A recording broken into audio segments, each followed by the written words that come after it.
ഇപ്പോഴത്തെ ഈ ചൂടിനും ഇഫ്താർ ടൈമിലും ഒക്കെ കഴിക്കാൻ പറ്റിയിട്ടുള്ള ഒരു അടിപൊളി സാലഡ് റെസിപ്പി നോക്കാം. അതിനായിട്ട് 1 കപ്പ് പൈനാപ്പിൾ കട്ട് ചെയ്തെടുത്തിട്ടുണ്ട്, പിന്നെ 1 കപ്പ് ആപ്പിൾ എടുത്തിട്ടുണ്ട്, കറുത്ത മുന്തിരി 1 കപ്പ് കട്ട് ചെയ്തെടുത്തിട്ടുണ്ട്, 3 അത്തിപ്പഴം ഒന്ന് കട്ട് ചെയ്തെടുത്തിട്ടുണ്ട്, പിന്നെ റോസ്റ്റ് ചെയ്തിട്ടുള്ള അണ്ടിപ്പരിപ്പ് ഒന്ന് കട്ട് ചെയ്തിട്ട് കൊടുക്കുന്നുണ്ട്. പിന്നെ ഡ്രസ്സിങ്ങിനായിട്ട് 3 table spoon mayonnaise, 2 table spoon fresh cream ചേർക്കുന്നുണ്ട്.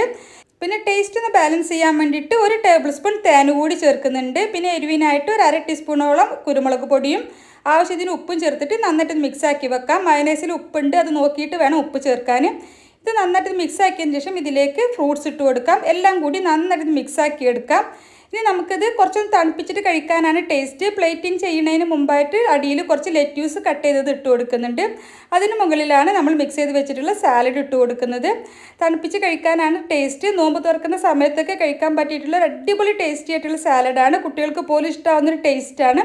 ഇനി നമുക്ക് ഗാർണിഷിംഗ് ഒക്കെ നമ്മൾ ഇഷ്ടം പോലെ ചെയ്യാം. ഞാൻ കുറച്ച് അനാർ വെച്ചിട്ടൊന്ന് ഗാർണിഷ് ചെയ്യുന്നുണ്ട്. നല്ല ടേസ്റ്റിയാണ്. ഒരു 10-15 മിനിറ്റ് തണുപ്പിച്ചിട്ട് കഴിക്കാനാണ് അടിപൊളി. റെസിപ്പി ഇഷ്ടമായെങ്കിൽ ലൈക്ക് ചെയ്യാൻ മറക്കരുത്.